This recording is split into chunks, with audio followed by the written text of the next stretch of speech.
and that's a possibility. Okay, hello everybody.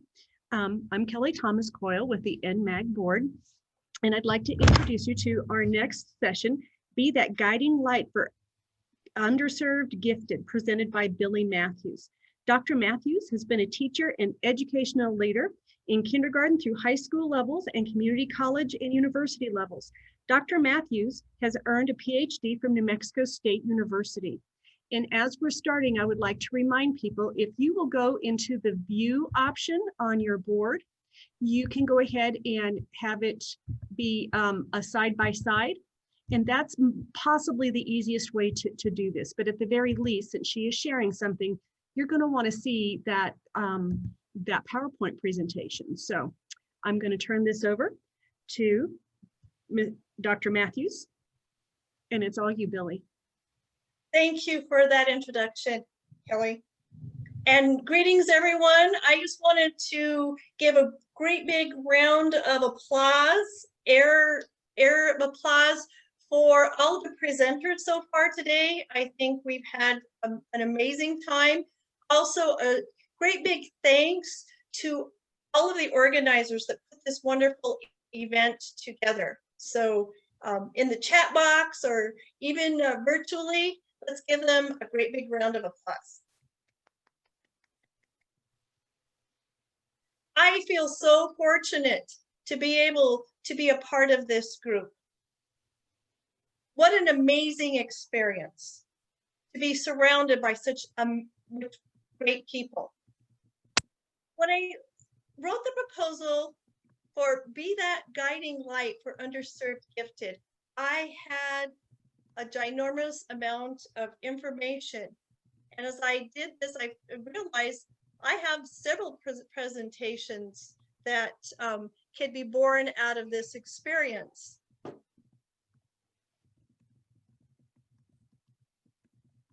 So we're all very happy to see you, virtually at least. And Kelly, if I get outside of my, because I have myself on a different view, outside of my virtual stage, let me know. Yeah. So in your chat, don't limit yourself to this and don't feel obligated. But if you could tell us your name, where you're from, your connection with gifted education and learning, and what your superpower is. So ready, set, go.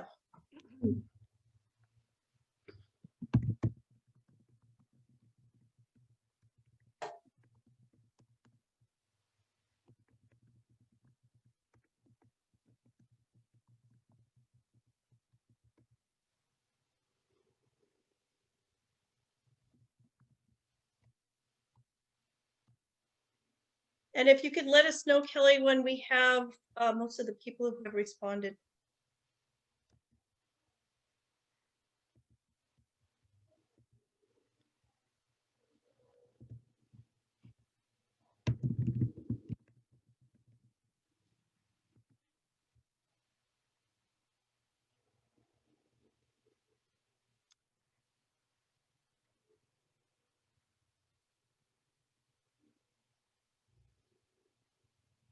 So as adults, we have that dreaded wait time.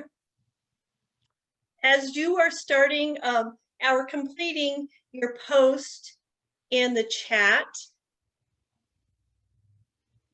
please don't feel limited by time,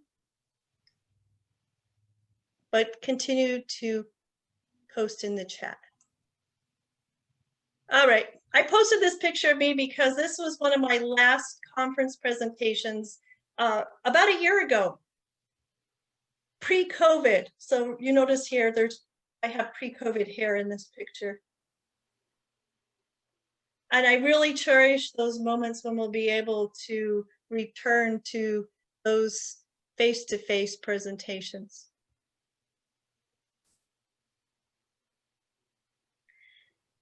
So my name is Billie Mathews. I am from northern New Mexico, specifically Las Vegas, New Mexico. However, I'm in Arizona as we speak. And part of that reason why is because travel is difficult. So I have chosen to stay here in Arizona for the time being. And who am I? And what is my connection to gifted education? I have, like Kelly said, taught everything from kindergarten through high school and college and university. I have taught in an elementary classroom. I taught bilingual education. I taught music. And my last experience in public schools was teaching gifted education. Along my journey, I earned a bachelor's degree in elementary and music education. I added a ton of endorsements because I'm a lifelong learner. I earned a master's degree in curriculum and instruction with emphasis in music. Then I added an administrator's licensure just because. And at one point, someone told me, gee, you're so educated, you could have your PhD. And I said, you're right. So I did. I retired on paper from public education, and that has given me time to be a mom, a grandma, an aunt, a sister, a cousin, and a friend to many, while I am a facilitator of learning. Bottom line is, I'm a lifelong learner. My superpower? My superpower is that I can write on a whiteboard or on a chalkboard, which they're obsolete now, with both hands in cursive at the same time. I didn't realize I could do this until I had a really serious arm injury, and it was my right arm. I had to learn to write with my left hand. So I would write on the board with my left hand. And one day I was writing on the board, and my students said, aren't you right-handed? And I said, well, technically, yes. They said, well, you're writing with your left hand. So that's when I started to do that. So, interesting when we have limitations, how we adjust. That's my superpower. So this was my baby. This was my dissertation, and my topic was bilingual gifted mathematics, a case study on manifesting learning for middle school students through code switching. When I started my PhD program, I was teaching elementary general music. My goal was to link bilingualism and mathematics and music. However, I was presented with the opportunity to teach gifted education. That came from the person who read my dossier, and she said, oh, you know what, you have enough here to have a gifted endorsement. I said, really? She said, absolutely. So I filed the paperwork and poof, gifted endorsement. So that was really, her suggestion really was a gift to me, that I could teach gifted. I am a parent of gifted children. I don't know, people say, oh, you're a gifted teacher. And I said, I don't know if I'm gifted. We don't know that because they didn't have gifted education when I was young, but I teach gifted children. So I learned a lot. I learned a lot about more than just gifted in my own children, but I learned about gifted and bilingualism, and at the middle school level of all things. During this session, we will have what's called a parking lot. If we were in the physical setting, I would have this in somewhere in the presentation room. So I encourage you to write down your questions, and we'll take several pauses, as I want to make sure that we are able to get to the breakout sessions, which come up about halfway through the session.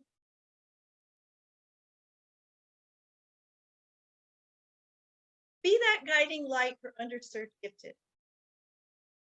I looked at the title of the conference, Lighting the Way, and I thought, so I looked it up. It's an idiom. And the definition is to use light to show a way that has to be followed. And that's what gave me the idea for structuring this presentation.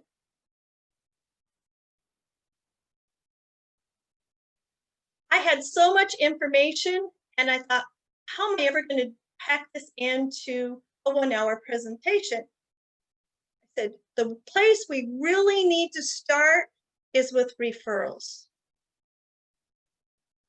That is where we are really lacking when it comes to representing our gifted populations. In New Mexico, all populations, as you will see in a bit, but also our minority populations.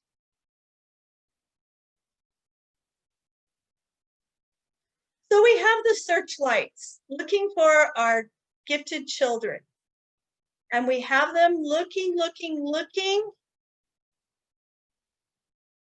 But this is how I felt as a teacher of the gifted. I felt like I was out there looking for those potential gifted students. I see traffic light. And this is how I felt sometimes when we were trying to get those students referred. Sometimes it was a red light, stop. And then sometimes we were given a yellow light, proceed with caution.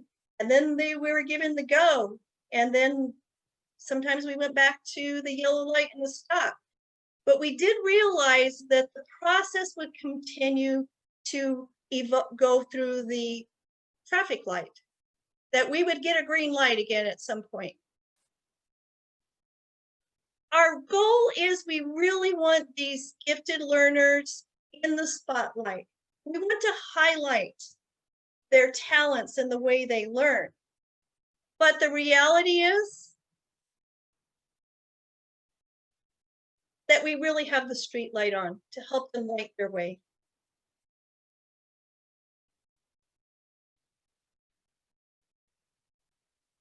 We will look at some segments of the Gifted Education in New Mexico Technical Assistance Manual. I am very pleased that this manual was updated in 2019. The last year I taught Gifted Education was 2017. So we have new information. According to the New Mexico Technical Assistance Manual, our gifted learners are the nation's greatest resource, and they draw from the Title IX legislation for this. So we ask ourselves, who is being excluded? We've heard this all day long.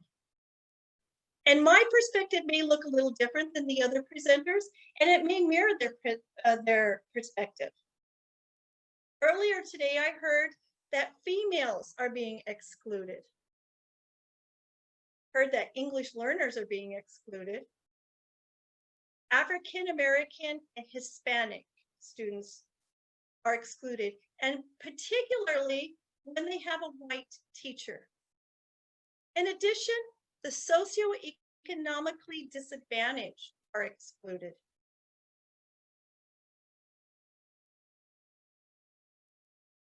I found this map and I'm not going to lie to you, it blew me away. This is in 2018, which is approximately 2 years ago. And realizing all this data takes time for it to roll down and come into our hands. But New Mexico, in general, overall, all groups, 0 to 5% of our total enrollment of students is involved in gifted programs. Notice we are surrounded by states who have 5 to 10%. And then we have a nearby state that shares a border that has 10 to 15. Then we have Maryland that has 16%. Interestingly enough, Arizona and Texas have different ways of addressing their gifted population. Arizona and Texas do not have IEPs. Arizona is not funded. New Mexico has partial funding. So we ask ourselves, Why 0 to 5%?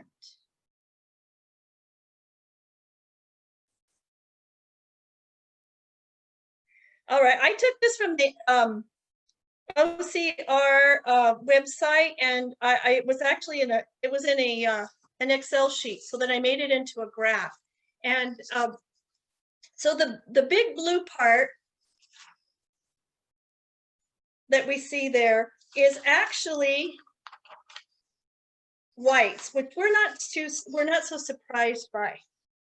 The gray part, Hispanics. Then we have the 2 or more races, which I thought was kind of interesting. And African American is the orange. The English language learners, English language students are the brown, okay? Now we look at New Mexico. In New Mexico, we have almost an equal percentage of whites and Hispanics. It's more whites, but more than the United States. This comes from the OCR website, and it's an Excel spreadsheet. And this data actually comes from 2013, 2014. But if you go on the website, you can find other information all the way up to 2017 that will break this out for you. It'll even break it out, like was mentioned earlier, by district. So you could even go to your district or districts in your area, and it would tell you during that time frame how many students or what the percentage was that was identified. I put these side by side, and when I did it on Excel, it kind of it didn't display them in an equal space, but this gives us an idea proportionately where we're at.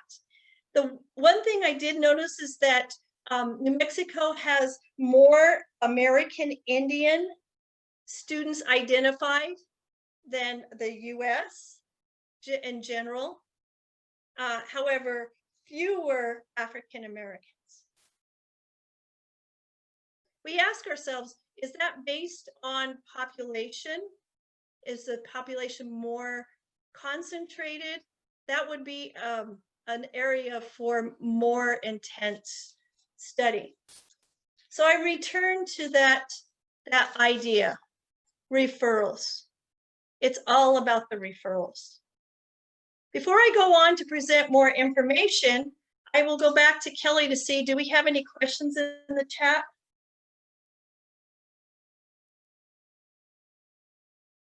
I'm sorry. Nope. It looks like we're still good to go for a little bit. Okay. I don't want to leave anybody out, but I want to make sure those breakouts happen.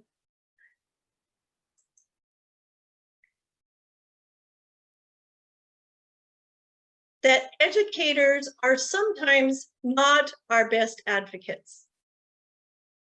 So I went to the National Association for Gifted Students to find out what classroom teachers might say. And I'm sure some of you that are involved in gifted education have heard this. Gifted students don't need any help. They'll do fine on their own.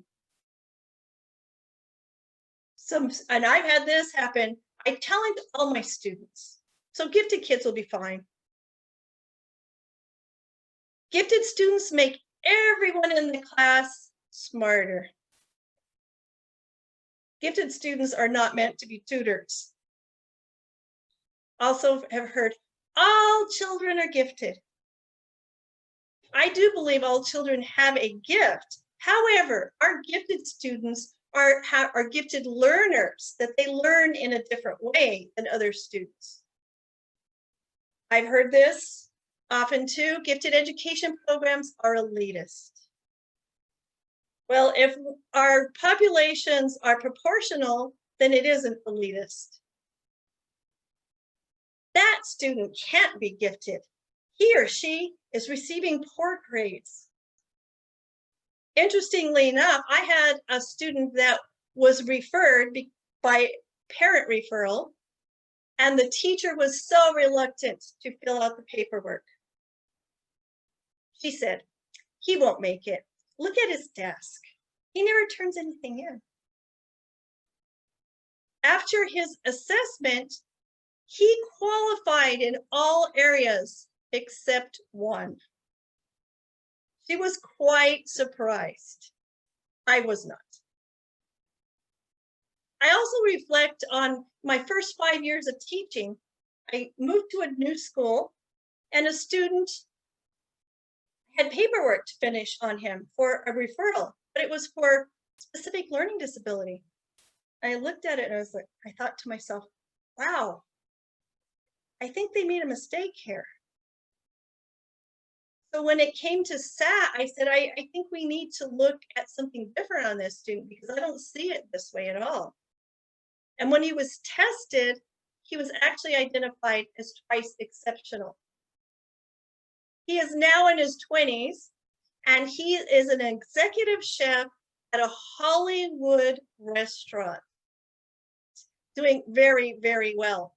And I asked myself, I wonder where life would have taken him if he had been designated specific learning disabled.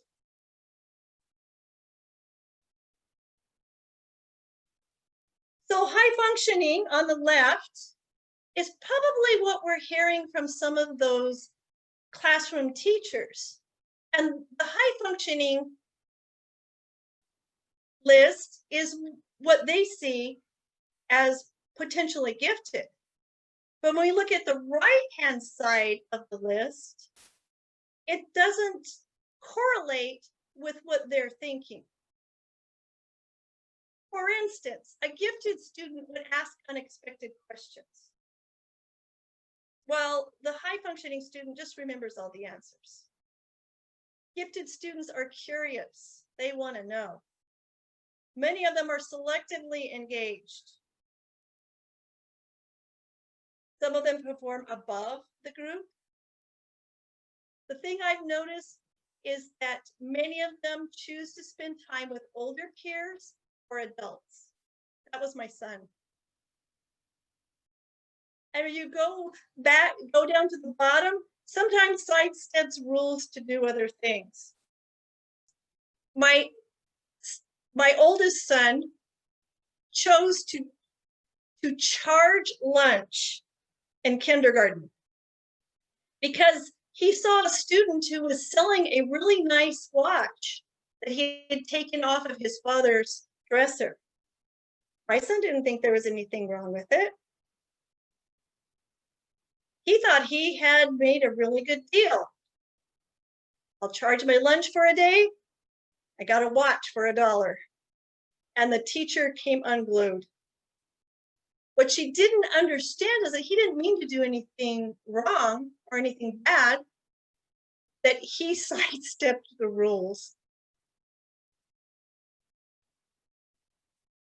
We go to best practices in the school environment. And in the technical assistance manual, it says right there, parents should make the school aware of their child's advanced intellectual or academic abilities. In my experience, parents don't always do that. And some of the parents that do speak up see something different in their child than others do. I looked and looked for some data on this.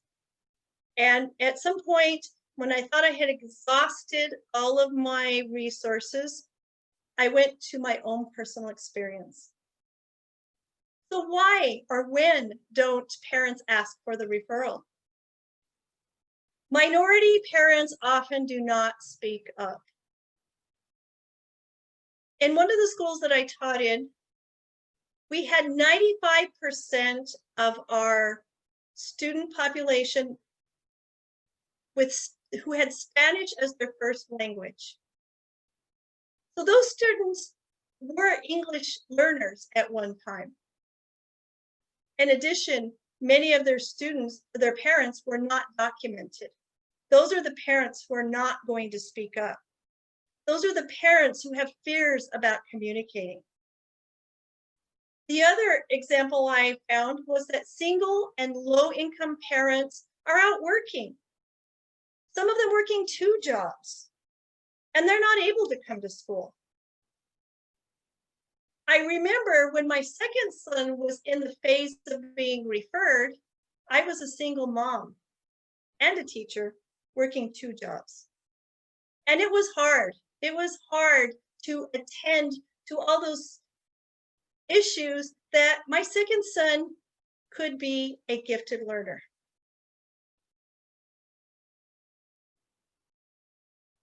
When the referral process doesn't work for you, I put this collage together. I was in the gym with the PE teacher. I was there watching a variety of grade levels. I was there visiting with the PE teacher, asking the PE teacher, do you see anything, outstanding in any of these students?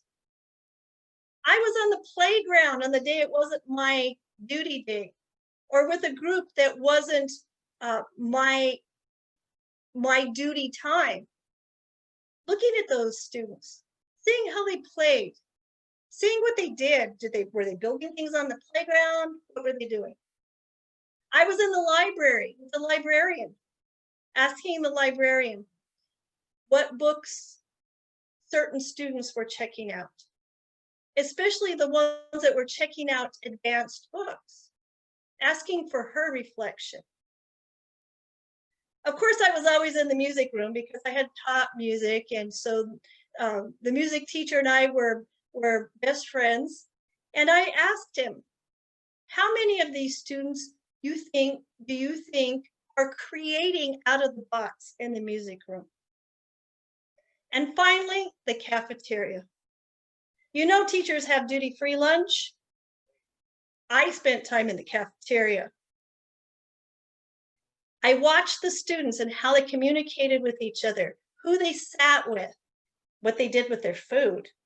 The students that brought their lunches. Interesting to see what lunches from home looked like compared to the cafeteria food. And one of my biggest resources was the school counselor.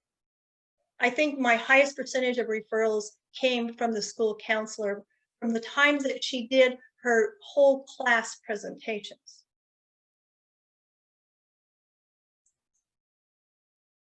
Of course, we have the 3-tier model. And interesting enough that this information comes from the technical assistance manual. It's there. So in tier 1, we should have universal screening. I'll be honest with you, not all the schools that I have taught in had a universal screening. Tier 1 could be a referral from a parent. We already talked about that. That doesn't always happen. A school staff member. Now that's where I cashed in by being out in those places in the school. Or other information available to the public, which earlier was discussed. Even churches, maybe 4-H, maybe other clubs. So I mean, and the thing is that there's always the SAT you meet, and all of that stuff is supposed to happen, but does it always happen?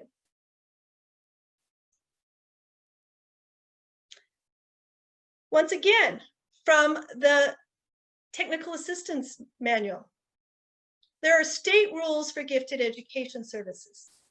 And one of them is that there should be advisory committees. Each school district who offers a gifted education program should have an advisory committee. And in addition to that, the committee should reflect the cultural diversity of the enrollment. That may or may not always happen. And the purposes. Letter C, especially, provide information regarding the impact that cultural background and all those other things, linguistic, socioeconomic, and even disability conditions I think about that student that very likely could have been in a special education resource room and ended up being twice exceptional. Letter D, advocate for children who have been underrepresented. It's right there.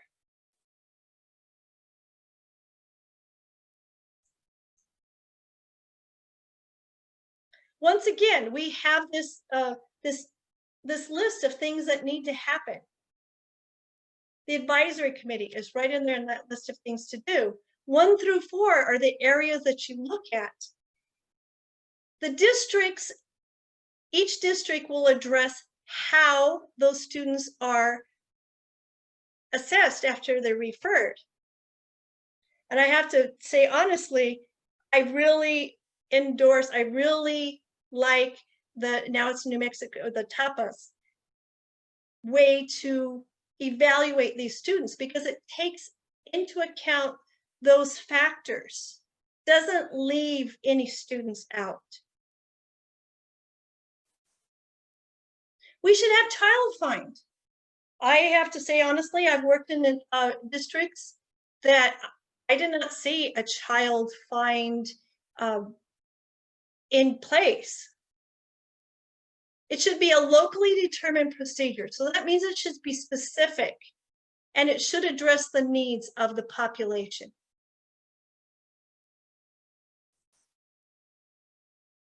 We're coming to the point where we're going to do breakouts. So before we do this, Kelly, can you check and see if we have any questions?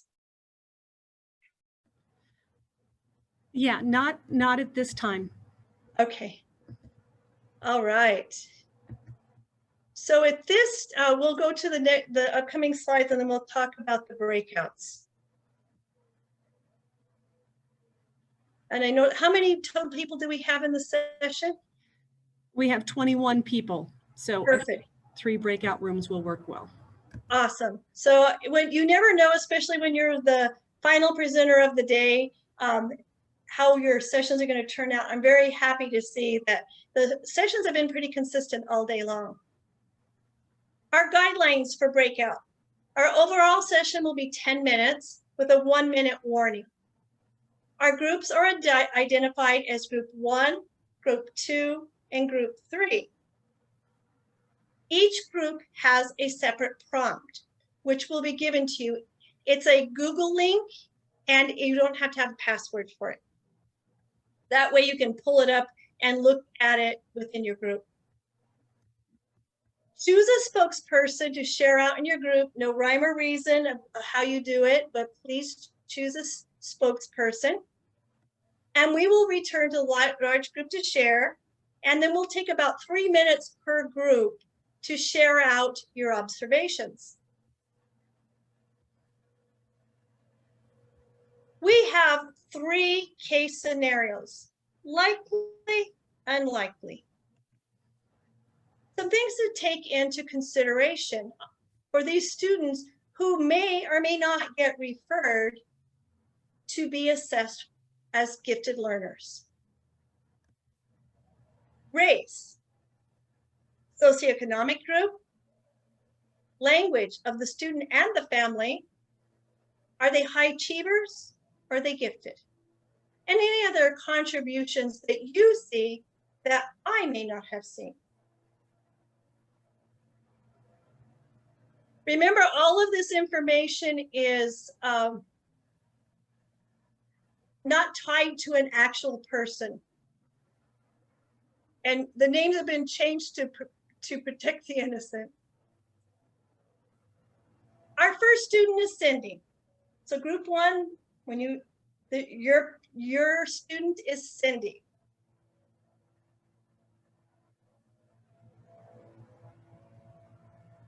Group 2, your student is Mandy.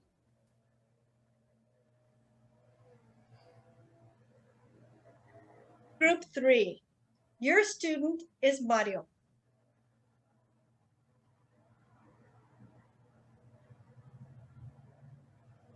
All right, so Kelly, if you can send them those links, you will get all 3 groups, but whatever your group number is, please address the prompt that is the same number as your group. And if you have any problems, let us know, but I tested the links and they worked. And I have reposted those links in the chat box. I'm about to open group 1, 2, and 3, room 1, 2, and 3, and it should say it, but just in case, since we've not done this yet, I have Clark, Deborah, Jennifer, Kathy, Michelle, and Sana are in room 1. Geraldine, Jessica, Cara, Kayshay, Lisa, and Lori, and Shauna are in room 2. And it looks like one of our people from room 3 left, Adonis, Billie, that's Diana, June, and Damon are in room 3. So here we go.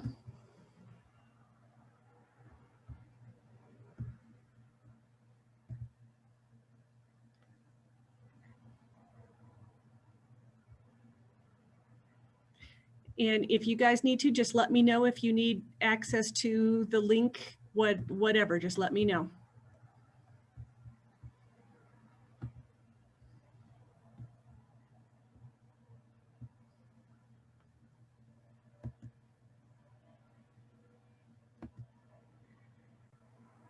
Hi guys. Kathy, I've met you. I work in Santa Fe with Jeffrey. I attend the FTAP stuff all the time. Right.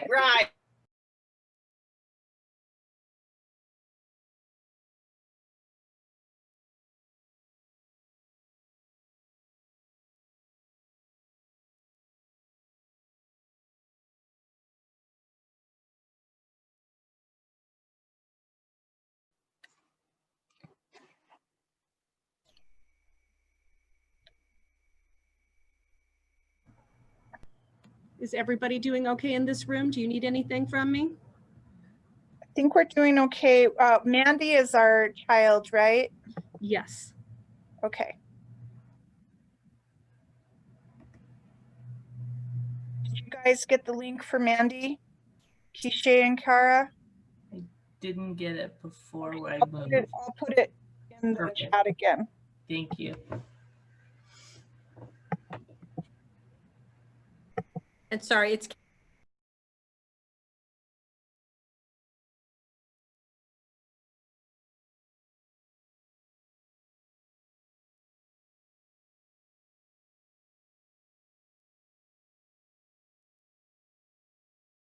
Yeah. Both were in gifted.